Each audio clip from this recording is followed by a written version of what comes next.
Voilà, bonjour tout le monde.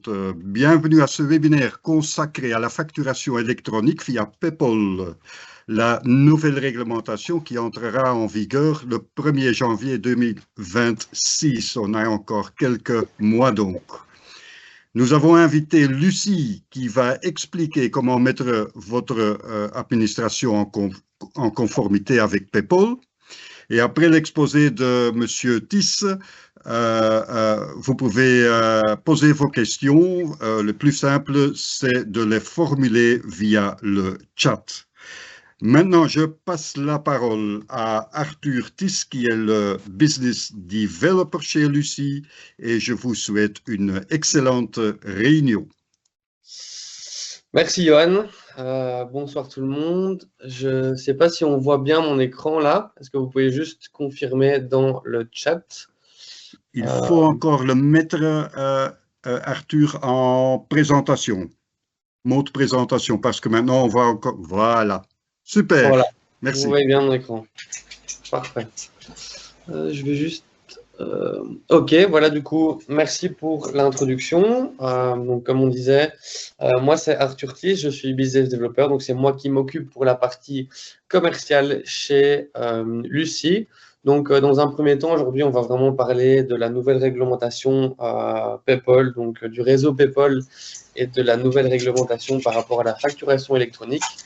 Ensuite, on verra un peu comment les solutions qu'on propose justement avec notre logiciel. Excusez-moi, est-ce que Henri peut couper son micro si possible? J'arrive pas à gérer. Qu'est-ce que PayPal du coup? La facture électronique. PayPal en fait c'est un réseau dans lequel vont passer des factures électroniques. Une facture électronique c'est quoi? C'est une facture dans un format standardisé UBL ou format XML. Donc c'est pas un PDF qu'on envoie par mail, ça c'est pas un échange de facture électronique. C'est vraiment un type de document qui sera standardisé dans un format bien spécifique, donc en format UBL, et ça deviendra le seul type de format de factures valides à partir du 1er janvier 2026. PayPal, qu'est-ce que ça veut dire? En fait, PayPal, ça veut dire Pan-European Public Procurement Online. Donc, c'est un réseau européen qui a été introduit par la Commission européenne qui permet d'envoyer et de recevoir des factures électroniques, donc d'envoyer des documents qui vont transiter par ce réseau qui est établi. Et donc, on ne peut se connecter au réseau PayPal que par l'intermédiaire d'un point d'accès PayPal. Donc maintenant, si je ne passe pas pour un point d'accès, par exemple, si j'établis une facture demain avec même si j'établis une facture en format électronique, si je ne passe pas pour un point d'accès, je ne peux pas l'envoyer via le réseau PayPal. La facture électronique, en 3 piliers, rapidement. En fait, premièrement, c'est un réseau. PayPal, c'est un réseau en fait, qui permet l'échange sécurisé et normalisé de factures électroniques entre entreprises et gouvernements. En fait, c'est d'entreprise à entreprise, mais ça permet au gouvernement aussi d'avoir un accès, d'avoir une vue dessus, qui permet d'avoir un certain contrôle de vérification, entre autres. PayPal fournit un cadre international qui permet aux entreprises de se connecter et de communiquer avec tout le monde.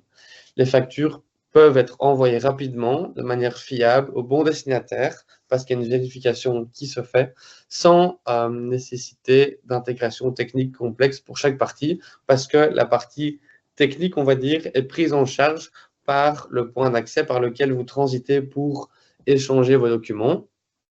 En ce qui concerne le langage et le format, les données sont échangées dans un format UBL XML structuré, spécialement conçu pour être lisible et traitable numériquement. Et c'est vraiment un cadre légal, c'est une exigence légale spécifique qui découle à la fois de règlements européens et de la législation nationale. Ici, c'est une obligation à partir du 1er janvier 2026 en Belgique, mais ça va suivre dans d'autres pays et c'est déjà obligatoire dans certains pays à l'heure actuelle. En ce qui concerne le langage et le format, je ne sais pas si certains d'entre vous ont déjà eu l'occasion de travailler avec des factures de format électronique, mais comme on disait, ce n'est pas un PDF qu'on va simplement échanger par mail, donc par voie électronique, c'est vraiment un format bien spécifique qui contient beaucoup plus de code que va contenir, par exemple, un Word ou un PDF, comme vous pouvez le voir ici directement. Ça contient plein de code. C'est possible de lire les informations qui s'y trouvent. Donc, par exemple, là, ici, on a une facture à gauche affichée en PDF et une facture à droite affichée en XML. Et vous verrez que tous ces codes-là, en fait, permettent plus de possibilités de reconnaissance, d'automatisation et de standardisation du format. Donc ici, c'est une facture en format électronique, donc une XML, c'est une facture structurée. Donc là, vous voyez que les données s'y trouvent. Donc si on a un peu de connaissances, entre guillemets, en langage informatique, il est possible de lire sans l'utilisation d'un outil une facture électronique, mais évidemment, c'est bien plus facile et bien plus rapide de lire si on a un outil qui permet de lire ça simplement comme si c'était un PDF. Quels sont les avantages de la facturation électronique? Premièrement, c'est une possibilité de gain d'efficacité et de réduction des coûts. Pourquoi? Parce qu'en termes d'efficacité, comme vous avez vu, le fait d'avoir un format standardisé, ça permet d'automatiser le processus de facturation, ce qui fait gagner du temps et réduit le besoin de saisie manuelle. Parce que si on a un outil adéquat, en fait, comme ce format standardisé de facture électronique contient beaucoup plus de code qu'un PDF, si on a un logiciel adéquat, ça permet beaucoup plus de possibilités d'automatisation parce que ce format-là contient beaucoup plus de données qu'un PDF. Réduction des erreurs, oui, grâce à la standardisation, les erreurs dans les factures sont réduites, donc ça diminue les doublons, les erreurs et le traitement des erreurs se fait beaucoup plus rapidement. Les paiements aussi peuvent se faire plus rapidement. Les factures électroniques peuvent et sont souvent traitées plus rapidement que les factures papier. Donc, ça permet une meilleure gestion de sa trésorerie. Ici, par exemple, avec Lucie, on permet de payer directement sa facture quand elle est reçue, soit individuellement, soit de créer un panier de paiement pour créer ses factures de manière groupée. Évidemment, réduction des coûts matériels. Pourquoi? Parce que, étant donné qu'on ne va plus échanger de papier ou presque plus, ça élimine certains coûts qui sont liés à ça, que ce soit le coût d'avoir une imprimante au bureau, le papier, l'impression, l'envoi et toutes les choses qui sont liées, les enveloppes, etc. Ici, simplement, on peut le faire via son PC de manière beaucoup plus efficace. Et comme ça, au moins, on a aussi tous ces documents qui sont potentiellement sauvegardés électroniquement et on ne va pas garder des factures en papier avec des classeurs, par exemple.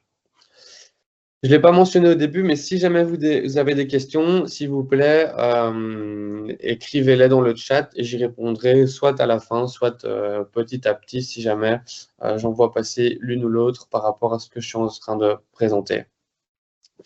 Donc, par rapport au fonctionnement du réseau PayPal, comment est-ce que ça fonctionne? En fait, on a à chaque fois un point d'accès pour l'envoi et un point d'accès pour la réception. L'idée, en fait, c'est que PayPal, c'est vraiment un réseau digitalisé qui permet d'échanger des documents. Et du coup, en fait, il faut, comme je disais au début, passer par un point d'accès pour pouvoir envoyer comme pour pouvoir recevoir ces documents. Et du coup, pour pouvoir envoyer un document, un identifiant PayPal du destinataire est requis pour l'envoi. C'est-à-dire que si, par exemple, j'ai ma société, je vais prendre l'exemple parce que moi aussi, j'ai une société, j'ai un club de paddle. Par exemple, avec ma société, mon club de paddle, je veux envoyer une facture via PayPal à un de mes clients à qui j'ai donné, par exemple, une session, un team building, par exemple, pour une entreprise d'une soirée. Là, je veux envoyer une facture. En fait, si le destinataire n'est pas reconnu et n'est pas activé, inscrit à un point d'accès de l'autre côté, mais je n'ai pas cette possibilité d'envoyer un document via le réseau PayPal. Donc, il faut vraiment que le destinataire soit aussi reconnu et ait un point d'accès bien valide pour l'envoi. Ensuite, on peut l'envoyer via ce point d'accès. Et il faut savoir que pour l'envoi, on peut utiliser de multiples points d'accès. Quand je dis point d'accès, en fait, c'est vraiment différents logiciels ou autres qui sont, eux… Pardon, il y a une question? Ah, non. Qui sont, eux, liés au réseau PayPal. Et du coup, on peut utiliser plusieurs points d'accès pour l'envoi, mais par contre, j'y reviendrai juste après, on peut n'avoir qu'un point d'accès pour la réception des documents. Donc, par exemple, je peux utiliser Lucie ou d'autres logiciels pour faire mes factures et les envoyer, même si c'est beaucoup plus simple de n'avoir qu'un seul logiciel, évidemment. Mais on peut utiliser plusieurs points d'accès si possible. En revanche, on peut avoir qu'un seul point d'accès pour la réception.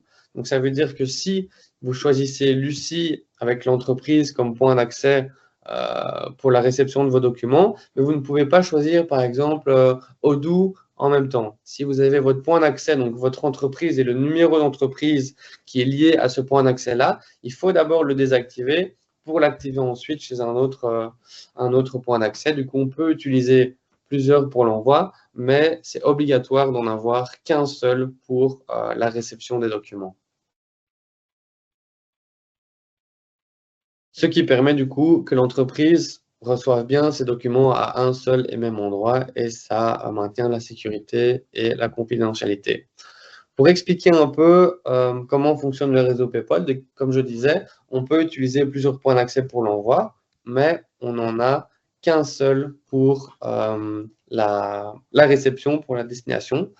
En fait, on peut imaginer ça un peu comme le réseau Bipost, dans le sens où si je veux envoyer une lettre à une adresse bien précise, ben, par exemple chez Bimas, je ne sais pas où vous êtes situé, je regarde rapidement si je peux trouver l'adresse. Soit je vais donner un bête exemple, je vais envoyer une lettre chez Bimas à Bruxelles, ben, je vais noter l'adresse de Bimas sur mon enveloppe, mais cette enveloppe-là, je peux la poster de Namur, de Charleroi, d'Anvers, de n'importe où. Elle va toujours arriver à cette même adresse que j'ai mentionnée, à Bruxelles. Et du coup, ici, c'est un peu le même principe, dans le sens où on peut utiliser plusieurs points d'accès pour l'envoi, mais ça arrivera toujours qu'à un seul et même point d'accès pour la réception.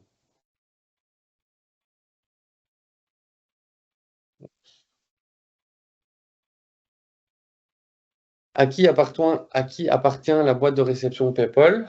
Ça, c'est parfois un peu confus parce que les comptables sont fort sollicités par rapport à justement la gestion des factures, évidemment, et la gestion du réseau PayPal par rapport à cette nouvelle réglementation. Mais il faut bien comprendre que la boîte de réception PayPal, elle appartient à l'entreprise. Donc, c'est vraiment l'entreprise qui doit se charger d'avoir sa boîte de réception PayPal, donc son point d'accès pour récupérer les documents et ensuite choisir un point d'accès si besoin de faire des factures en B2B pour ceux qui sont assujettis à la TVA, d'un autre point d'accès pour l'envoi. Ici, avec Lucie, ce qu'on donne la possibilité, c'est de recevoir les documents, évidemment, parce qu'on a un point d'accès pour la réception, de visualiser ça, comme je vous ai montré juste avant, une facture électronique comme un PDF, donc de manière simplifiée, mais on permet aussi de payer directement, de transférer ça vers d'autres destinations et de protester si jamais. L'avantage ici avec Lucie, c'est que non seulement on peut transmettre la facture au comptable, ce qui est d'ailleurs obligatoire, mais on a aussi cette option qu'on appelle le multi-sender, le multi-envoi, qui permet non seulement de transmettre la facture au comptable, mais aussi à d'autres destinations telles que votre banque, un ERP, un CRM, un logiciel de gestion qui est utilisé au sein de l'entreprise et vers lequel on veut aussi envoyer ces factures. Ça, c'est aussi une possibilité, ou vers une boîte mail, ou simplement les archiver, mais au moins garder une certaine traçabilité de ces documents dans le cloud de Lucie. Ça, c'est possible aussi.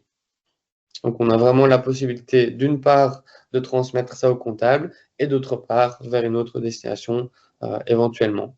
PayPal, à qui je m'adresse? Ben, c'est simplement toutes les entreprises enregistrées en Belgique qui sont assujetties à la TVA et l'échange de documents via PayPal va se faire pour les factures en B2B. Est-ce qu'il y a des exceptions par rapport à cette obligation, donc cette nouvelle loi qui entrera en vigueur au 1er janvier 2026? Ben, il y a quelques exceptions, effectivement. Tout ce qui est régime forfaitaire de TVA qui s'étiennent en 2028 ne sont pas concernés. Pour ce qui est des entreprises avec un régime de franchise de TVA, donc article 56, pareil, ne sont pas concernés par cette nouvelle obligation, mais on recommande quand même d'avoir une boîte de réception qui permet de récupérer les documents, ainsi que ceux qui n'effectuent pas que des opérations exemptées de TVA. comme des médecins, des dentistes, des kinés, des assurances, locations et autres cas isolés. Mais donc, c'est pour dire que ça concerne une bonne majorité des gens, mais par contre, ici, les professions libérales, les médecins, dentistes, kinés, par exemple, ne sont pas concernés par ces nouvelles mesures. Mais comme je disais, on recommande quand même, parce que à l'heure actuelle, l'obligation ne concerne que les factures, mais on estime que dans le futur, ça va aussi impliquer et ça va aussi concerner des bons de commande et autres types de documents qu'uniquement des factures. Pour donner quelques chiffres, en fait, il y a 1 200 000 entreprises qui sont concernées, qui devront être prêtes pour PayPal au 1er janvier 2026. Pour donner un peu un ordre d'idée, pour le moment, enfin aujourd'hui, on était à 31%. C'est des chiffres qui datent de hier, donc ça fait 372 000 sociétés, donc on a encore qu'à 30%. Bon, comme ça a bien été mentionné au début, on a encore quelques mois, mais bon, on est quand même fort avancé dans l'année, donc il ne faut pas trop traîner pour ceux qui doivent encore s'activer, à savoir qu'il y a encore que 30% des sociétés qui sont prêtes pour cette nouvelle loi qui entrera, cette nouvelle réglementation au 1er janvier 2026. Donc, il y a encore un gros travail qui doit être effectué par tout le monde, en tout cas par tous ceux qui sont concernés par cette nouvelle loi dans les 4 derniers mois de l'année, à partir du coup d'aujourd'hui jusqu'au 31 décembre. Y a-t-il encore des factures non PayPal? Bien sûr, tout ce qui concerne la facturation aux particuliers, donc pas en B2B, en B2C, ainsi que les factures qui sont émises par des entreprises qui sont exonérées de TVA, donc qui n'effectuent que des opérations exemptées, tout ce qui est tickets aussi, tickets de caisse, restaurant, parking, etc., ainsi que les factures de fournisseurs intracommunautaires, donc non établis en Belgique. Comme je disais, si vous n'êtes pas concerné par l'envoi, pensez aussi à la réception de factures PayPal. Donc, on nous recommande quand même d'avoir une boîte de réception, donc d'être activé auprès d'un point d'accès, d'être inscrit auprès d'un point d'accès pour pouvoir quand même récupérer les documents, même si on est non assujetti à la TVA ou des autres cas d'exception que je viens de citer juste avant. Ici, la vision de Lucie, c'est qu'on a vraiment un point d'accès central et agnostique, dans le sens où, point d'accès central, parce qu'on se permet de se connecter au réseau PayPal pour l'envoi comme pour la réception, mais aussi qu'on permet de transmettre les documents au comptable, comme je disais, mais aussi vers d'autres destinations éventuelles, comme d'autres logiciels, la banque, une boîte mail, etc. Et agnostique dans le sens où on se connecte aux différents logiciels qui sont utilisés par les comptables pour que la transmission se fasse la plus fluide possible. Mais du coup, on n'a pas vraiment de logiciel de prédilection avec lequel on travaille. On veut vraiment apporter une flexibilité par rapport au choix de l'outil qui est utilisé par le comptable ainsi que par l'entrepreneur, par l'entreprise.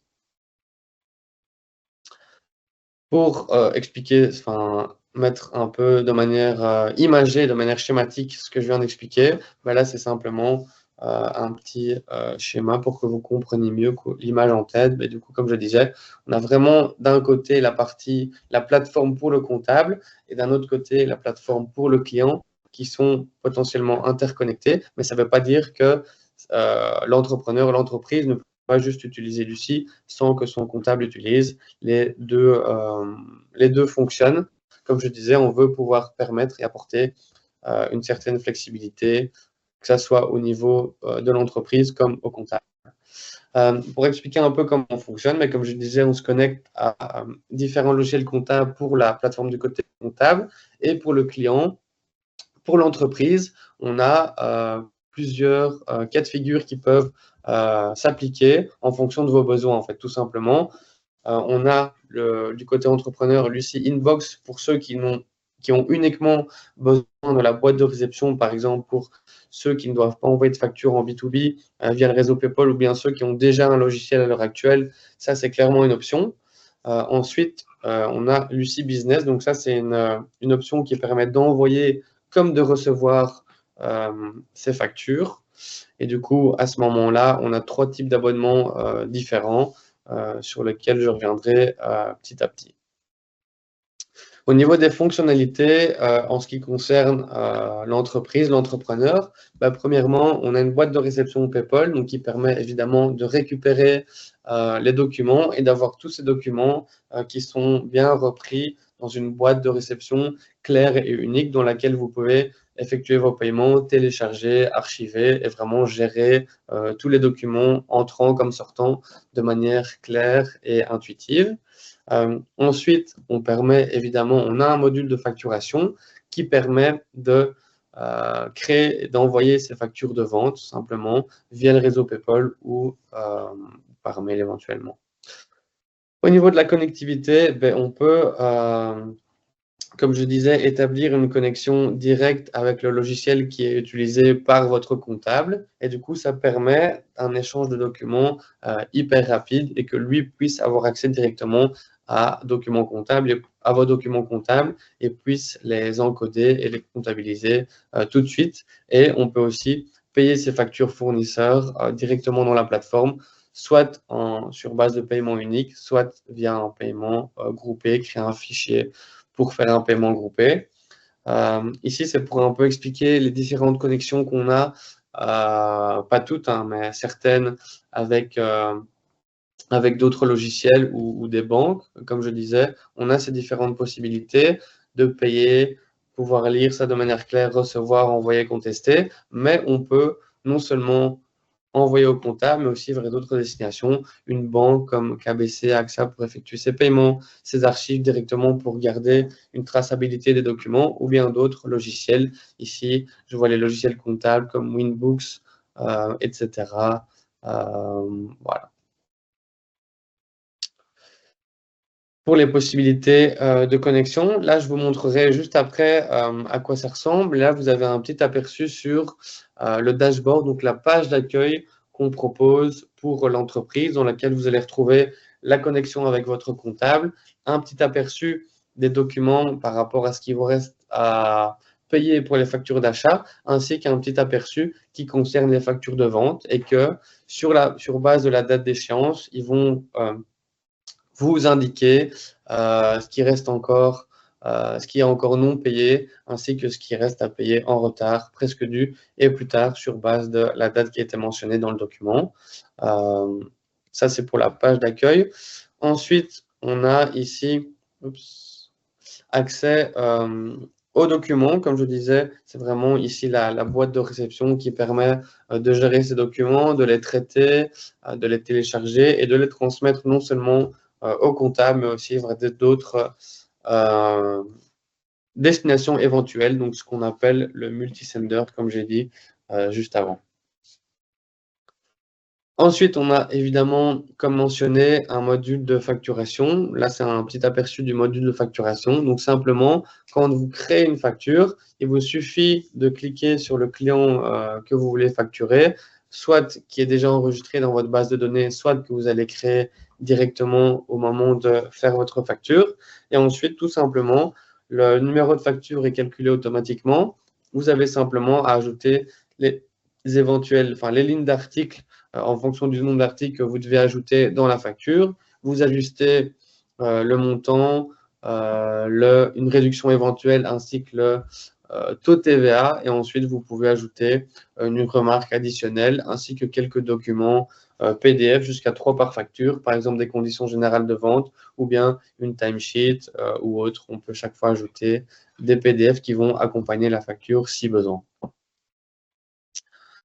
Ensuite, comme je disais, on a aussi la possibilité de directement payer ces factures dans Lucie via soit un QR code pour le paiement unique, comme vous voulez le voir juste ici à l'écran, ou bien il y a aussi la possibilité de d'ajouter la facture à un panier de paiement, donc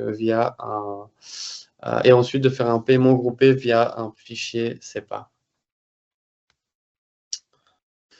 Je vais rapidement vous montrer les fonctionnalités qu'on vient de voir ici dans les slides, mais de manière, dans le logiciel.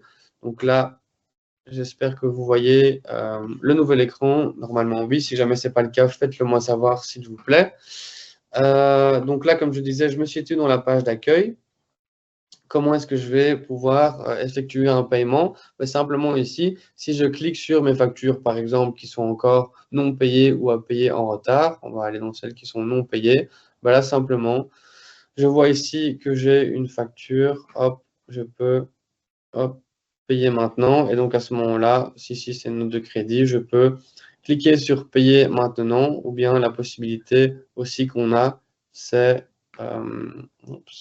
d'ajouter au panier de paiement. Et donc, si on l'ajoute au panier de paiement, là, ça va donner la possibilité de faire un paiement groupé. Mais sinon, on peut directement faire un paiement ici, payer avec QR code. On mentionne que le paiement réussit et tout est bon de notre côté. Donc, ça, c'est pour le module de paiement.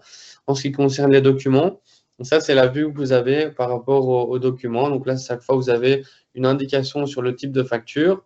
Facture d'achat avec la flèche vers le bas, facture de vente, note de crédit, facture de vente avec la flèche vers le haut.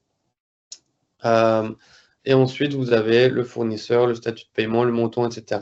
Et comme je disais, on peut envoyer ça au comptable comme vers d'autres destinations éventuelles. Évidemment, on n'est pas obligé d'envoyer ça individuellement au comptable. On peut aussi tout sélectionner et envoyer ça au comptable, à savoir qu'on peut aussi mettre en place l'envoi automatique des factures. Et du coup, à ce moment-là, toutes les factures reçues et envoyées seront transmises automatiquement au comptable sans qu'une manipulation manuelle doive être effectuée. Voilà. En ce qui concerne les documents, ici, il y a aussi la possibilité d'archiver. Donc à ce moment-là, vous pouvez ici archiver pour garder une certaine traçabilité. Hop, là, je vais aller ici. Je vais archiver mon document et ensuite ici, je vais retrouver tous mes documents. Je peux chaque fois filtrer partie de document, la date, le statut. Ou bien si on recherche un document bien spécifique, on peut taper jusqu'à un article ou bien un montant. Chaque fois, ça va vous retrouver le document si vous cherchez un document de manière bien spécifique. Il y a aussi la possibilité d'ajouter non seulement les documents comptables, mais aussi d'autres documents d'entreprise. Ici, pour que tous vos documents liés à votre entreprise soient sauvegardés dans le cloud. Je vais ensuite je ne vous montre pas toutes les fonctionnalités, c'est vraiment pour que vous ayez une vue transversale et brève des fonctionnalités principales qu'on a évoquées durant la présentation.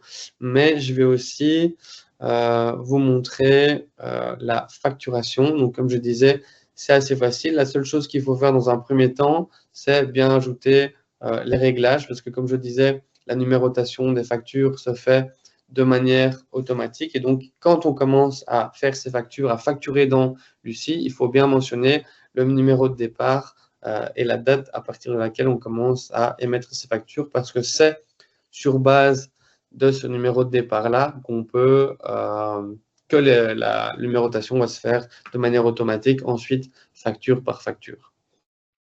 Je peux accéder à mon module de facturation ici via nouvelle facture, mais je peux aussi y accéder là via la page d'accueil. Donc là, mon petit aperçu qui concerne les factures de vente, mais je vais cliquer simplement ici sur nouvelle facture. C'est un petit raccourci qui va me donner accès au module de facturation.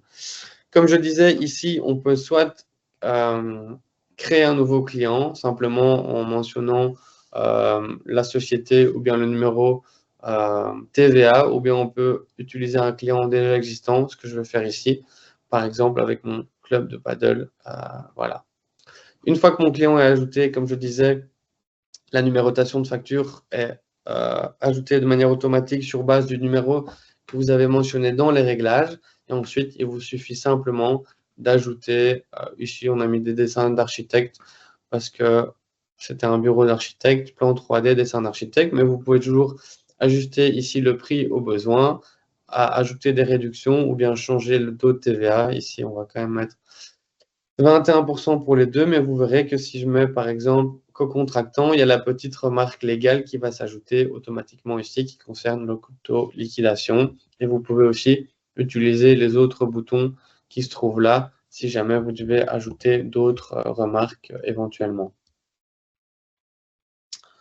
Voilà, ici je vais simplement mettre un article, je vais lui donner 10% de réduction parce qu'on est sympa. Hop, voilà. Et du coup, à ce moment-là, comme je disais, on peut toujours ajouter des remarques ici. Test. Voilà, donc en plus des boutons que vous avez, vous pouvez toujours personnaliser les remarques additionnelles.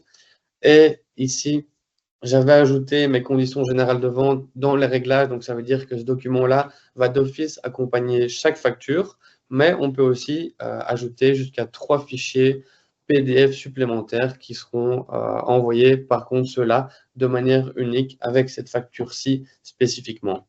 Donc à ce moment-là, une fois que j'ai ajouté les informations, je peux obtenir un aperçu de ma facture. On a simplement 2 modèles de mise en page différents pour que ça reste assez simple et facile d'utilisation sans se casser la tête. Et donc à ce moment-là, on peut finaliser et envoyer la facture.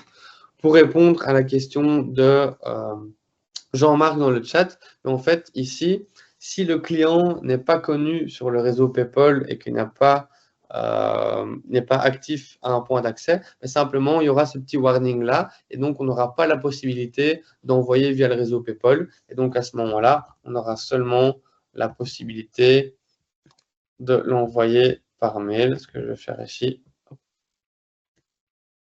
Voilà, et donc à ce moment-là, ma facture est là. Ici, il n'y a pas de numéro parce que c'est un profil de test, je n'ai pas ajouté le numéro. Les conditions générales de vente sont là. Il y a bien le petit message qui accompagne ma facture. Et donc là, simplement, je clique sur envoyer et ça va arriver dans ma boîte mail. Voilà. Voilà ce que je voulais montrer principalement pour le logiciel. C'était vraiment pour vous donner un aperçu sur la gestion des documents. À savoir qu'il y a aussi la possibilité d'utiliser Lucie avec son smartphone ou une tablette. Donc, ça permet de faire des photos justement des tickets de caisse, tickets restaurants, etc. et que ceux-là soient directement ajoutés dans la plateforme. Donc, la plateforme s'adapte à l'outil qui est utilisé. Donc, ça peut être un smartphone ou une tablette. Donc, il n'y a pas d'app à télécharger ou autre. C'est vraiment via la plateforme, via le site web, parce qu'avec Lucie, on est 100% cloud. Hein. Donc, simplement, pour vous connecter, vous allez sur le site web de Lucie, vous mettez votre login qui est votre adresse mail ainsi que votre mot de passe et vous pouvez ensuite vous connecter directement sur un PC comme sur son téléphone. Et l'avantage, c'est que avec le téléphone, non seulement on peut faire une photo pour tout ce qui est ticket de caisse, ticket de restaurant, note de frais ou autre, mais on peut aussi faire une facture sur son téléphone ou bien avoir accès à tous ces documents en toute heure parce que, comme je le rappelle, tous les documents sont bien sauvegardés dans le cloud de Lucie. Il n'y a pas de limite d'espace de stockage ni de durée ou de temporalité par rapport à la conservation des documents. Je vais du coup revenir rapidement à ma présentation. Voilà. Par rapport aux tarifs, alors comme je disais, on a différents cas de figure par rapport à Lucie. Le premier, c'est le Lucie Inbox. Le Lucie Inbox, ça va être quoi? En fait, Lucie Inbox, c'est une plateforme qui va vous permettre simplement de récupérer les documents. Donc, toutes les factures fournisseurs qui passent via PayPal, vous pouvez utiliser Lucie Inbox parce que là, vous aurez vraiment le point d'accès pour la réception, mais vous aurez le point d'accès pour la réception uniquement. C'est-à-dire que cette option-là, Lucie Inbox, ne permet pas de faire ces factures de vente dans Lucie. Et c'est une option qui est seulement disponible si votre comptable a une plateforme Lucie, mais c'est aussi une option qui est gratuite. Donc là, ça va concerner, par exemple, les quelques exceptions que j'ai citées juste avant pendant la présentation, quelques entreprises non assujetties à la TVA, par exemple un médecin, un kiné ou un autre. Ça va être une option pour lui, d'avoir quand même cette boîte de réception qui permet de récupérer les documents et qui est gratuite et qui permet aussi d'avoir une connexion directe avec le comptable. Ensuite, pour ceux qui ont la nécessité d'émettre et de créer des factures de vente et de les envoyer ensuite via le réseau PayPal, on a 3 cas de figure différents. On a le Lucie Facturation, le Lucie Business et le Lucie Business Pro. On a 3 abonnements qui permettent de faire des factures de vente comme de récupérer ces factures d'achat, à savoir que quel que soit l'abonnement choisi, ici, on parle d'un nombre de factures illimité, que ce soit en facture sortante comme facture entrante. Évidemment, avec le cas de Lucie Inbox, c'est juste les factures entrantes, vu qu'on ne permet pas de créer, d'envoyer des factures de vente avec cet abonnement-là. À savoir aussi qu'on a une promotion qui est que c'est 2 € par mois pour la première année. Cette promotion-là est temporaire et je n'ai pas de vue par rapport à quand ça va prendre fin, mais si vous voulez bénéficier de cette réduction-là, ne tardez pas trop. Et donc, ça permet d'utiliser, par exemple, l'abonnement le plus cher, Lucie Business Pro, qui est normalement à 15 € par mois, à 2 € par mois pour la première année. Quelles sont les différences entre les abonnements qu'on propose pour les options qui permettent d'envoyer comme de recevoir?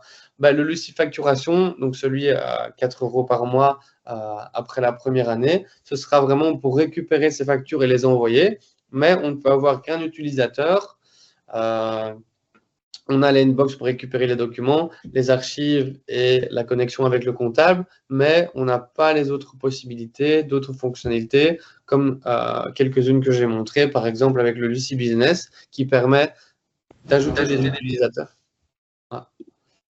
D'ajouter des utilisateurs, de faire des devis qu'on peut transformer en factures, les rappels automatiques de paiement pour les factures, les paiements par QR code comme ce que j'ai montré, le suivi manuel des clients fournisseurs, ainsi que le multisender. Donc, comme je disais, l'option d'envoyer ça non seulement au comptable, mais aussi à d'autres destinations éventuelles. Et ensuite, on a le Lucie Business Pro, qui est un peu plus avancé dans les fonctionnalités et qui permet, en plus des fonctionnalités du Lucie Business, de faire des factures périodiques, donc récurrentes, de faire aussi des paiements groupés avec un fichier SEPA, donc comme j'ai montré juste avant, pas le QR code, mais l'autre option pour payer plusieurs factures en une fois. On a les documents manquants par correspondance bancaire, donc là en fait on récupère les données bancaires via les fichiers CODA.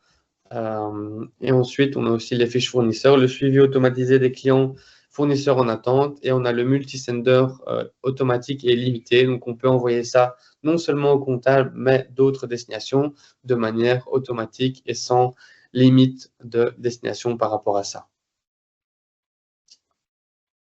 Voilà pour les tarifs. Ensuite, quels sont les next steps? Discuter d'abord pour ceux que ça intéresse et qui ont une entreprise ou qui seront obligés avec leur comptable de voir un peu comment ils fonctionnent. Mais il faut déjà, dans un premier temps, vous renseigner par rapport à cette nouvelle règle qui va entrer en vigueur d'ici moins de 4 mois.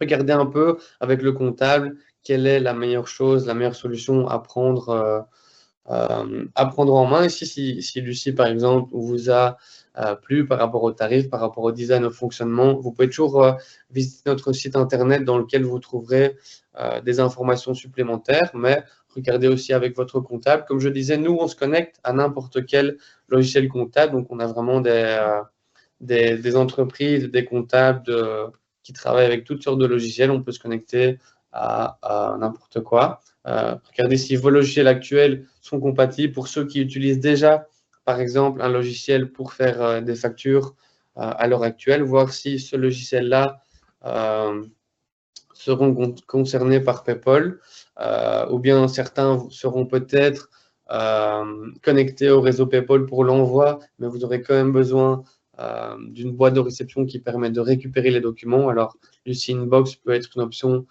par exemple, et choisissez, par exemple, en fonction de vos besoins, en concertation avec votre comptable, le logiciel qui sera le plus adéquat à l'utilisation que vous avez et que vous aurez au sein de votre entreprise par rapport aux factures que vous émettez, aux factures que vous recevez, au type de clients que vous avez, entre autres.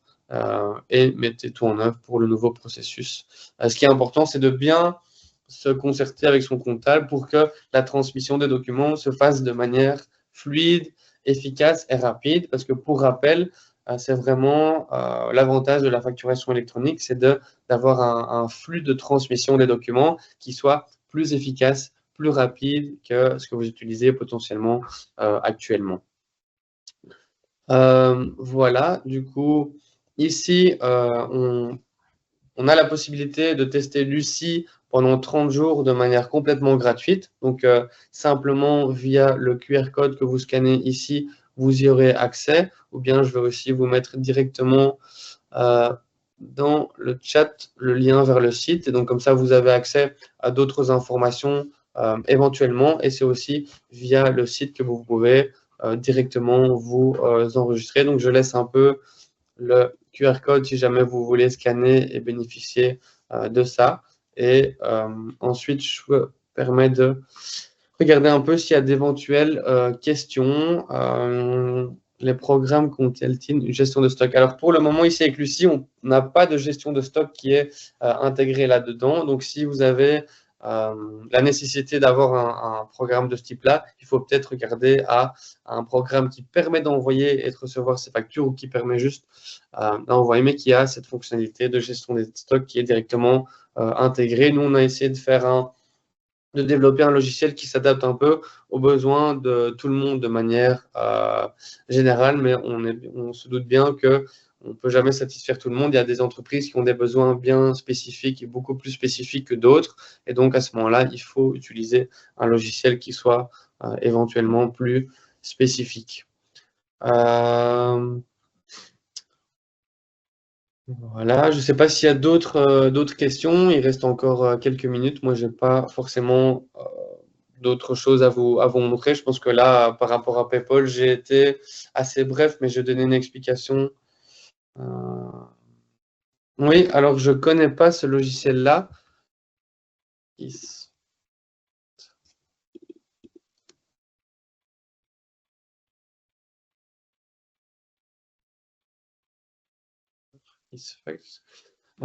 que c'est bien Isfact ou bien Isafact? Ok.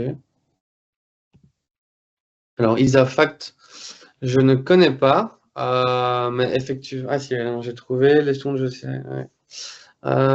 Ok, non, effectivement, avec Lucie, ben, vous pouvez directement, comme j'ai montré, faire vos factures ici. Donc, Lucie agit comme logiciel de facturation qui permet d'envoyer comme de recevoir ces factures, ces documents.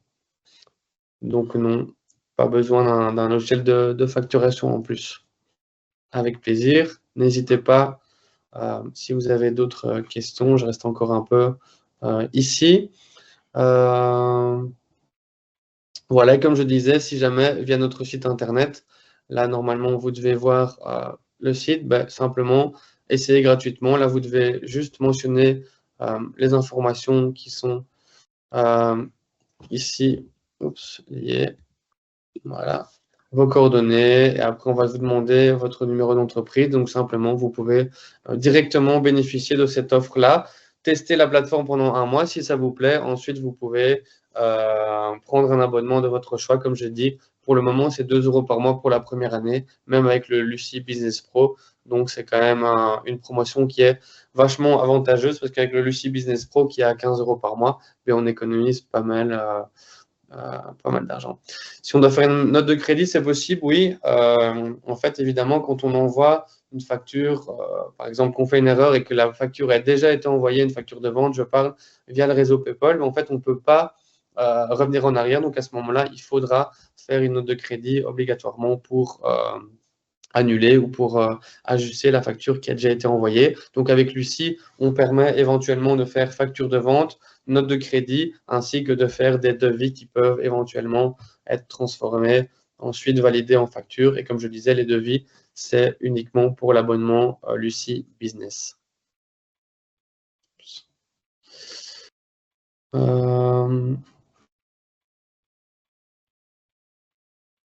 Voilà, je ne sais pas s'il y a d'autres questions. J'ai encore resté 2-3 minutes. Sinon, si personne n'a de questions.